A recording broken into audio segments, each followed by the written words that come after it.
लोकसभा चुनाव की रेस में हर दिन नया मुद्दा, नई हुंकार, नया प्रहार जोर पकड़ रहा है। प्रचार युद्ध में प्रधानमंत्री मोदी ऐसा कोई मुद्दा नहीं है जिस पर कांग्रेस को नहीं घेर रहे। चुनाव भले ही 2024 का है, लेकिन पीएम मोदी ने कांग्रेस को 2014 से लेकर 2019 तक के सभी मुद्दे याद दिला दिए। चुनावी इतिहास गवाह है कि जब जब विपक्ष ने प्रधानमंत्री मोदी का मजाक उड़ाया, उसी मुद्दे को बीजेपी ने चुनावी कैंपेन बनाया। 2014 में जब कांग्रेस ने पीएम मोदी को चाय वाला कहा, तो बीजेपी ने चाय वाला कैंपेन को धार दे दी। चाय वाला कैंपेन के दम पर बीजेपी ने 282 सीट जीतकर सरकार बनाई थी। और अब गुजरात के बनासकांठा में प्रधानमंत्री मोदी ने जब हुंकार भरी, तो कांग्रेस को चाय वाला क्या कर सकता है, सब याद दिला दिया। 2014 में जब मैं पहली बार लोकसभा के मैदान में आया, तो 2014 में कांग्रेस के मुद्दे क्या थे? तब कांग्रेस ने यही चला, ये चाय वाला क्या करेगा, ये गुज्जू क्या करेगा, ये उसको गुजरात की समझ है, देश की क्या समझ है, ये मेरी मजाक उड़ाई जाती थी। लेकिन देश ने उनकी हरकतों को ऐसा जवाब दिया जो कभी 400 सीट लेकर के बैठते थे, वो 40 पर आ गए। ऐसे ही 2019 में जब कांग्रेस ने राफेल सौदे को लेकर चौकीदार चोर के आरोप लगाए, तो बीजेपी ने इसके पलटवार में मैं भी चौकीदार के नारे के साथ चुनावी अभियान शुरू किया। नतीजा, बीजेपी ने 303 सीटें जीती। 2019 में जब दूसरा चुनाव आया, उन्होंने कोई सबक नहीं लिया और क्या किया? 2019 के चुनाव में निकल पड़े, चौकीदार चोर है, याद है ना, चिल्लाते थे और कहते थे मोदी खून की दलाली करता है, भांति भांति के झूठ फैलाए। जनता ने फिर एक बार उनकी स्थिति ऐसा पैदा कर दी कि वो अधिकृत रूप से विपक्ष भी नहीं बन पाए।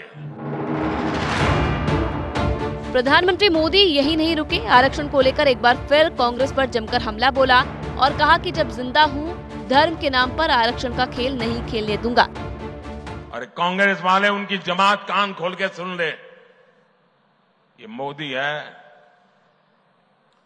मोदी जब तक जिंदा है, मैं तुम्हें कभी भी धर्म के आधार पर आरक्षण का खेल खेलने नहीं दूंगा।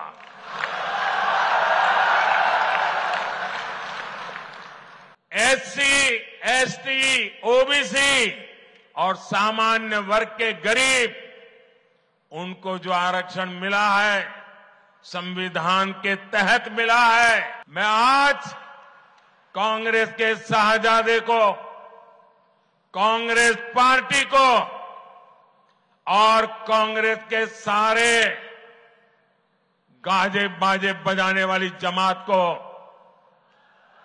चुनौती देता हूं। मैं उनको चुनौती देता हूं, अगर उनमें हिम्मत है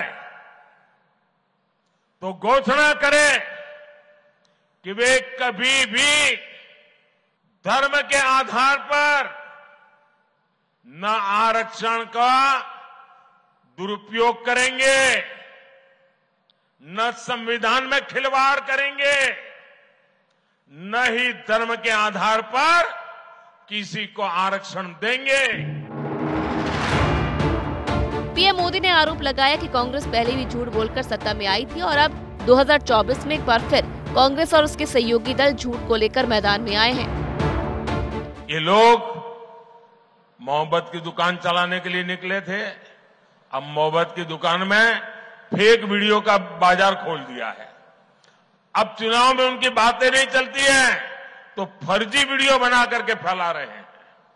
आप कल्पना कीजिए, जिस पार्टी ने 60 साल तक देश पर राज किया, इतने सारे इनके प्रधानमंत्री रहे, मंत्री रहे, जनता के पास जाने के लिए उनकी जुबान पर सत्य नाम का शब्द नहीं है और उनकी मोहब्बत की दुकान में फेक फैक्ट्री रूप में अब काम करने लगी है।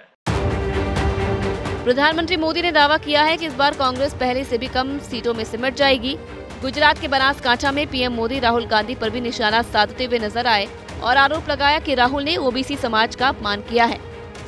कांग्रेस के शहजादे ने गर्व के साथ पूरे मोदी समाज को, पूरे ओबीसी समाज को चोर कह दिया। मोदी क्योंकि गुजरात से है, इसलिए पूरे देश में गुजरातियों के विरुद्ध नफरत फैलाने की एक भी मौका नहीं छोड़ा जा रहा है। ये नहीं रुके, इन्होंने मेरे माता पिता पर भी भला बुरा कहने में पीछे नहीं रहे। लोकसभा चुनाव के लिए 2 चरणों का चुनाव हो चुका है। अब तीसरे चरण के लिए प्रचार जोर शोर से चल रहा है। 3 दिन बाद 5 मई को तीसरे चरण का प्रचार थम जाएगा। गुजरात में लोकसभा की 26 सीटें हैं, जिसमें 25 सीटों पर तीसरे चरण में चुनाव है। 7 मई को तीसरे चरण के लिए वोटिंग होनी है। 26 में से 1 सीट सूरत पर बीजेपी पहले ही निर्विरोध जीत चुकी है। 2019 लोकसभा बीजेपी ने सभी 26 सीटों पर जीत हासिल की थी। इस बार भी गुजरात में बीजेपी का मिशन क्लीन स्वीप का है।